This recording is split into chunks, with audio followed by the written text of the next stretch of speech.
কি খবর সবার? আপনারা সবাই ভালো আছেন? অনেক দিন পর আসলাম। কোথায়? আমার রুমে, আমার মিনি স্টুডিও, মাইক্রো স্টুডিওতে চলে এসেছি। এখন কাহিনী যেটা হয়েছে যে আমার জিএসএক্সআরের পাশাপাশি আমার একটা ছোট্ট একটি স্কুটি আছে, স্কুটি 110। ব্যাপারটা হচ্ছে যে বাইকটা বা স্কুটিটা আমার কাছে প্রায় 1.5 বছর ধরে আছে। স্কুটিটা বেসিক্যালি আম্মুর জন্য কেনা, যাতে আম্মু একটু টুকটাক চালাইতে পারে এদিক ওদিক। শখের বশেই কেনা আম্মার। তাই একটু ছোট স্কুটি নেয়ার চিন্তা করছিলাম, যাতে ওইটা দিয়ে একটু লাগল পায় এবং যাতে একটু ভালোভাবে চালানো শিখতে পারে। তো এখন মনে হচ্ছে যে রাস্তাঘাটে যখন আমি চলি তখন দেখি অনেক মানুষের কাছেই এই স্কুটি 110টা আছে। তো আমার কাছে মনে হয় যে যদি কারো বাজেট নিয়ে কিংবা বাইক এবং স্কুটি নিয়ে চুলকানি না থাকে, তাহলে আসলে স্কুটি 110 কেনাটা এত একটা ওয়াইজ ডিসিশন না। তবে হ্যাঁ, সব কিছুই আপ টু ইউ, আপনার উপরে।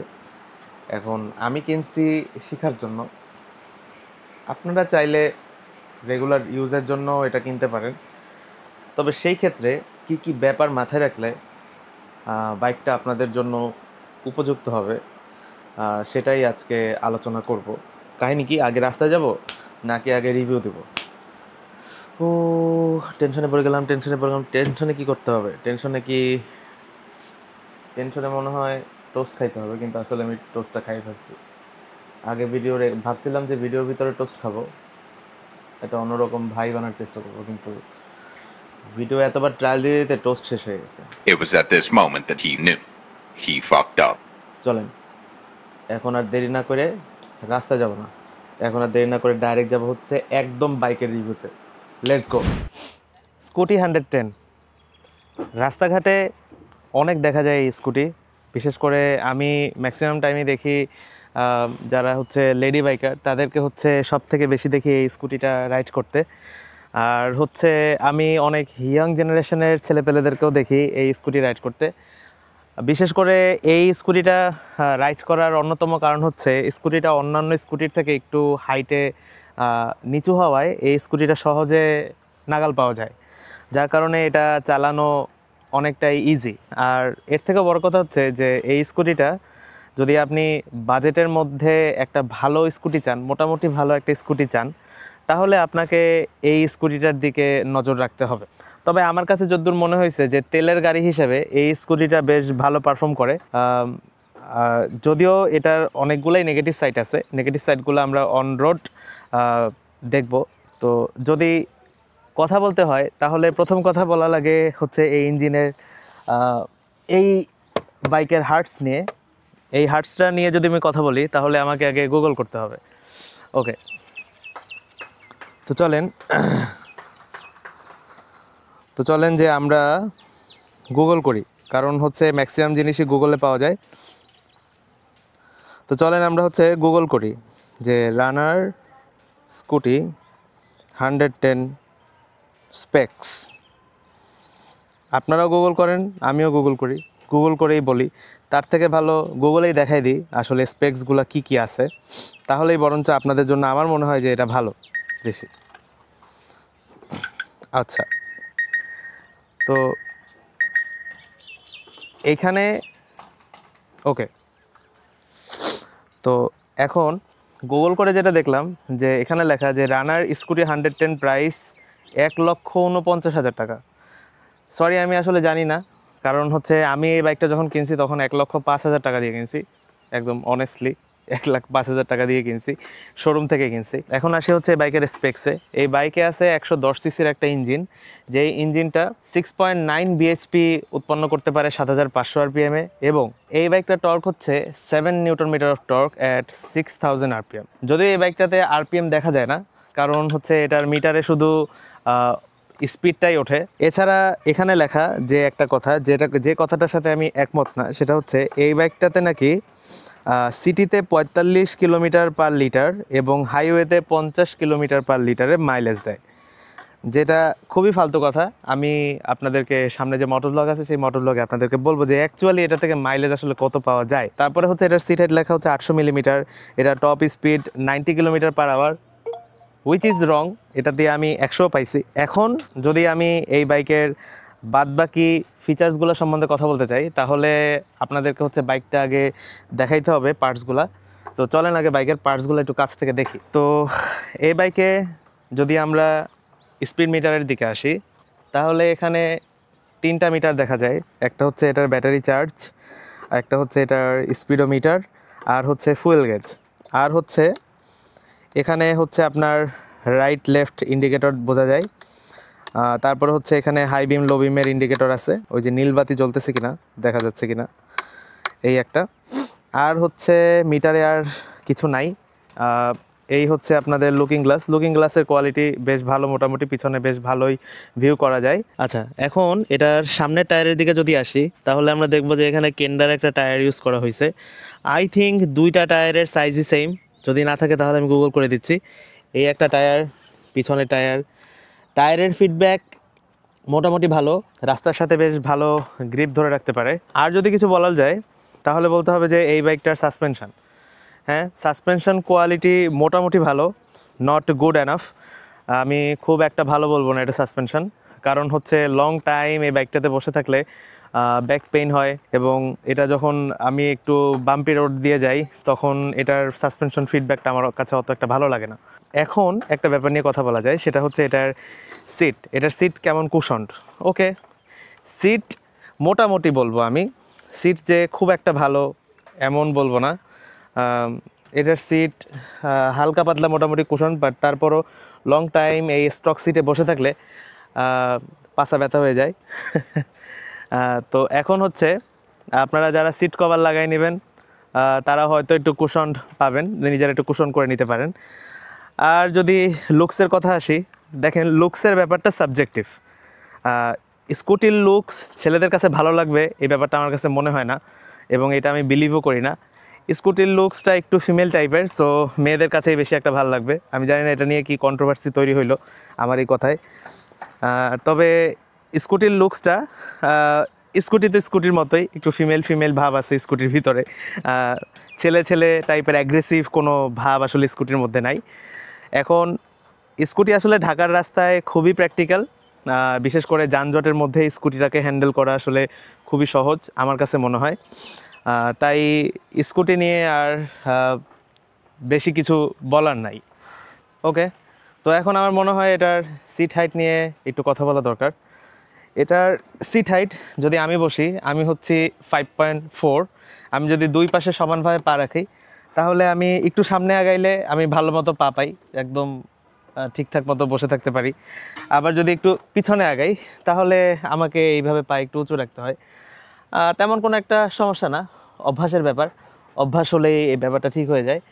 আর হচ্ছে আপনি যদি ব্যালেন্স রাখতে পারেন তাহলে আসলে হাইট তেমন কোনো ব্যাপার না। তবে হ্যাঁ, একটু যদি দুর্বল হন কিংবা নড়বড়ে হন, তাহলে সেই ক্ষেত্রে এই স্কুটিটা আপনাকে একটু প্রবলেম দিতে পারে। তবে আমি এখন পর্যন্ত যতগুলো স্কুটিতে চড়ছি তার মধ্যে সব থেকে নিচু স্কুটি আমার কাছে এই রানার 110 মনে হয়েছে। সো যারা স্কুটি শিখতে চান তাদের জন্য শুরুতে বা বিগিনার হিসেবে এই স্কুটিটা কেনা হচ্ছে একদম পারফেক্ট এবং বেস্ট একটা ডিসিশন। ঠিক আছে, তাহলে চলেন এখন আমরা হচ্ছে মোটো ব্লগিংয়ে চলে যাই, এবং রাস্তায় এই বাইকটা আপনার জন্য কেনা উচিত হবে কি হবে না, এবং এই বাইকটার খারাপ দিক এবং ভালো দিক সব কিছুই ইন ডিটেলসে একটু আলোচনা করা যাক। তো এই স্কুটির ইউজার বেস কিন্তু বাংলাদেশে অনেক আছে। আবার কিছু কিছু মানুষজন আছে যারা চাকুরিজীবী এবং লম্বা দূরত্ব তাদের প্রতিদিন বাইক দিয়ে চলাচল করতে হয়। তো তাদের মধ্যে অনেকেই স্কুটি নেওয়ার প্ল্যান করে থাকেন। বাট ওয়েট, এখানে কিঞ্চিত একটা ভুল আছে। ভুলটা হচ্ছে যে আমাদের কিছু পাবলিক এবং আমজনতা মনে করে যে স্কুটিতে মাইলেজ বেশি দেয়, কিন্তু no, this is tremendously wrong. স্কুটিতে মাইলেজ বাইকের থেকেও কম। তো যারা আসলে লম্বা দূরত্ব অতিক্রম করার জন্য এবং লম্বা দূরত্ব অতিক্রম করার জন্য biology what ever it is, তো যারা একটু লম্বা দূরত্ব অতিক্রম করার জন্য মনে করেন যে স্কুটি আমার জন্য সেরা, তাদেরকে আমি বলবো নো, আপনারা যদি মাইলেজ চিন্তা করেন তাহলে আসলে স্কুটি আপনাদের জন্য কোনো ভালো অপশন না। একটা লোয়ার সিসির বাইক আপনাদের জন্য better option. Let's get back to the road. আগে বলি যে এই বাইকটা আপনাদের জন্য কেনা উচিত নাকি উচিত না। এখন আমি আপনাদেরকে বলবো যে আপনাদের বাজেট যদি খুবই কম হয়, ধরেন একেবারে কম 1,10,000 কিংবা 1,00,000 টাকার মধ্যে, তাহলে আপনি এই স্কুটিটা কিনতে পারেন। এখন ব্রোস, এই ব্যাপারে আমি আপনাদের সাথে হালকা একটু কথা বলতে চাই। কারণ হচ্ছে অল্প বাজেট বলতে আমি বুঝাইছি যে 1,00,000 টাকার ভিতরে। এখন 1,00,000 টাকার মধ্যে আসলে তেমন কোনো নোন ভালো ব্র্যান্ডের স্কুটি নাই। আমি যদি একটু গুগল করি তাহলে এখানে আমি দেখব যে 1,00,000 টাকার মধ্যে বাংলাদেশে পাওয়া যায় হচ্ছে রোডমাস্টার কাপিট। এটার দাম এখানে আমি দেখতে পাইতেছি না। একটা হচ্ছে টিভিএস এক্সেল 100, এটা 84,990 টাকা। তারপরে হচ্ছে একটা টিভিএস এক্সেল 100 কমফোর্ট, এটা হচ্ছে 88,000 টাকা। একটা এইচ পাওয়ার সুপার আর, এটা হচ্ছে 89,000 টাকা। তারপর হচ্ছে জিনেন গোল্ড ফিশ, এটার দাম হচ্ছে 98,000 টাকা, দ্যাট মিন্স 1,00,000 টাকা। এবং বাদবাকিগুলো অনেক উপরের লেভেলের 150 সিসি। তো 1,00,000 টাকার মধ্যে আমি এটা ছাড়া আর দেখতেছি না। আর রানার 110 যে 1,00,000 টাকা, ব্যাপারটা এরকম না। এটা 1,05,000 টাকা ছিল যখন আমি কিনছি। সো এখন হয়তো মার্কেটে দাম আপ ডাউন হইতে পারে, বিভিন্ন দোকানেই অফার দেয়, আপনারা দেখতে পারেন। তবে স্কুটি কেনার আগে আপনাকে এর খারাপ দিক সম্বন্ধে ভালোভাবে আইডিয়া থাকতে হবে। নাম্বার 1, এই স্কুটিটার কিন্তু মাইলেজ খুবই কম। আমি জানি হয়তো অনেকে আমার সাথে একমত হবেন না, বাট আমি এই বাইকটাতে মাইলেজ বেশি একটা পাই নাই। এখন এটা কি অলওয়েজ 60-70-তে ক্রুজ করার কারণে কিনা এটা আলাদা ব্যাপার, ওইটা হইতে পারে। 60-তে ক্রুজ করলে এই বাইকের মাইলেজ আপনি অনেক কম পাবেন, এটাই স্বাভাবিক। আপনি যদি এটা দিয়ে 40-50 এই স্পিডে ক্রুজ করেন তাহলে একটা মোটামুটি একটা হ্যান্ডসাম মাইলেজ পাওয়া যেতে পারে। আর সবার আগে মনে রাখতে হবে স্কুটি কেনার আগে যে ভাই স্কুটিতে কিন্তু মাইলেজ কম আসে। তো আমার মনে হয় যে আপনাদের যদি কারো 1,00,000 টাকার ভিতরে বাজেট থাকে তাহলে স্কুটি কেনার বদলে বাইক কেনাটাই সবথেকে বেশি বুদ্ধিমানের কাজ। তবে তার জন্য হয়তো বাইক চালানোটা শিখতে হইতে পারে, এবং স্কুটি চালানো সহজ বাইকের থেকে, কিন্তু তারপরও বাইক চালানোটা একবার শিখে গেলে আপনার এটা খুব সাশ্রয়ী। এই স্কুটিটার দাম খুব একটা যে কম তা না। আপনি 70-80 হাজার টাকায় সেকেন্ড হ্যান্ড বাইক পাওয়া যাচ্ছে। 70-80 হাজার টাকায় সেকেন্ড হ্যান্ড ভালো স্কুটি পাওয়া যায়। এই বাইকটা 1,05,000 টাকায় আপনাকে যা অফার করতেছে, আপনি 70-80 হাজার টাকায় সেকেন্ড হ্যান্ড বাইক কিনলে তার থেকে অনেক অনেক বেশি জিতবেন, আমার কাছে তাই মনে হয়। ওকে ফাইন, 1,00,000 টাকায় এবিএস আমি কল্পনা করতেছি না, বাট ব্রেকিং কোয়ালিটি খুবই বাজে, বাইকের চ্যাসিস বাজে, বাইকের চ্যাসিস অত একটা ভালো লাগে নাই। বাইকের চ্যাসিসে লো স্পিডে বাইকের চ্যাসিসটা কাঁপে। এখন চ্যাসিস আপনাদের জন্য আর স্যাশি আধুনিক মানুষদের জন্য। তো এখন কথা হচ্ছে যে এখন হয়তো বা এটা আমার বাইকের সমস্যা হইতে পারে, অন্যান্য বাইক হয়তো ভালো। হেডলাইটের আলো খুবই কম, এটাকে আপনার এলইডি করতে হবে যদি আপনি একদম রেগুলার বেসিসে এই গাড়িটা চালান। আর এখন যদি আমাকে বলেন যে ভাই আমি এই বাইকটা কিনতে চাই, এখন কেনার পক্ষে কি কোনো পজিটিভ অপিনিয়ন আছে কি না? আচ্ছা ঠিক আছে, কেনার পক্ষে পজিটিভ অপিনিয়ন দেওয়া যাবে, বাট সেটা খুবই অল্প, লিমিটেড। 1 নাম্বার পজিটিভ অপিনিয়ন হচ্ছে এটার ব্যালেন্স। হ্যাঁ, ব্যালেন্স ভালো, স্কুটি হিসেবে এটার ব্যালেন্স খুবই ভালো। নাম্বার 2 হচ্ছে এটার পাওয়ার ডিস্ট্রিবিউশনটা। 110 সিসি, এটা মাঝে মাঝে বোঝা যায় না। এখন 70-80 স্পিডে যখন আমি এই স্কুটিটা দিয়ে ক্রুজ করি তখন আমি ভাই আসলেই বুঝতে পারি না যে এটা 110 সিসির কিনা, কারণ এটার স্মুথনেসটা খুব ভালো। এটা একদম সত্যি কথা, আপনারা যারা এটা চালাইছেন তারা বুঝবেন যে 60-70-এ এটা মনেই হয় না যে এটার ইঞ্জিন কোনো রকম কোনো সাফার করতেছে, এরকম মনে হয় না। বাট হ্যাঁ, মাইলেজ ট্রেমেন্ডাসলি ড্রপ করে এটাতে। এরপরে আর একটা ব্যাপার বলতে হয়, সেটা হচ্ছে স্কুটি ঢাকার রাস্তায় সবথেকে প্র্যাকটিক্যাল। এটাই হচ্ছে স্কুটি কেনার মেইন রিজন, যে ঢাকার রাস্তায় সবথেকে বেশি প্র্যাকটিক্যাল হচ্ছে স্কুটি। এটা দিয়ে আপনি হাউস হোল্ড অনেক কাজ করতে পারবেন, যেমন এটা ইটসেলফ একটা ক্যারিং ভেহিকল, এটার মধ্যে অনেক কিছু ক্যারি করা যায়। আপনি পুরো আস্ত বাজার এটার মধ্যে তুলে নিয়ে যেতে পারবেন, কোনো সমস্যা নাই। এখানে তো নিতে পারবেনই, সাথে এটার সিটের নিচেও কিছু জায়গা আছে, মোস্ট প্রবাবলি 5 লিটার্স জায়গা আছে এটার সিটের নিচে, ওটার মধ্যেও আপনি টুকটাক কিছু জিনিস নিতে পারবেন। ডাবলিং চালাইতে গেলে এই বাইকটাতে বোঝা যায় যে ডাবলিংয়ে ইঞ্জিনটা সাফার করে। তো আমার মনে হয় যে বাইকটা কেনার এবং না কেনার কারণ মোটামুটি এইটাই, এর বেশি কিছু আমি আসলে খুঁজে পাচ্ছি না এই বাইকে বলার মতো। আর পিছনে তো আমি পুরা বাইকটা ওয়াক অ্যারাউন্ড রিভিউ করছি, ওইটা আপনারা একটু ভালো করে দেখেন।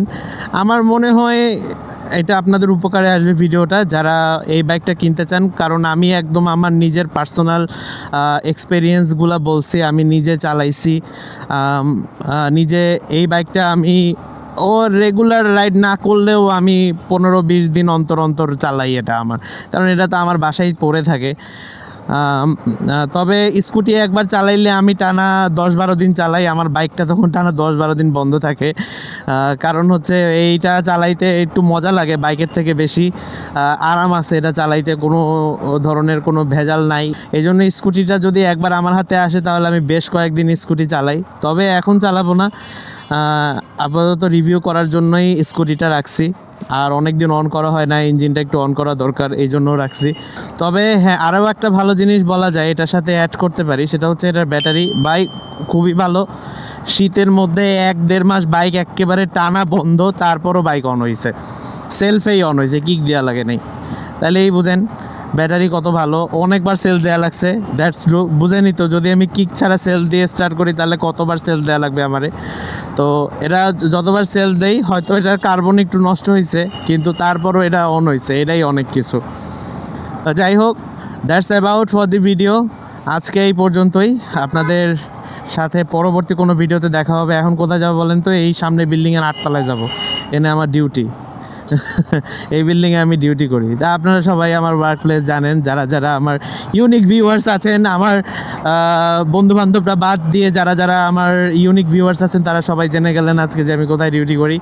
ইয়েস, ওকে, আল্লাহ হাফেজ গাইস, টাটা।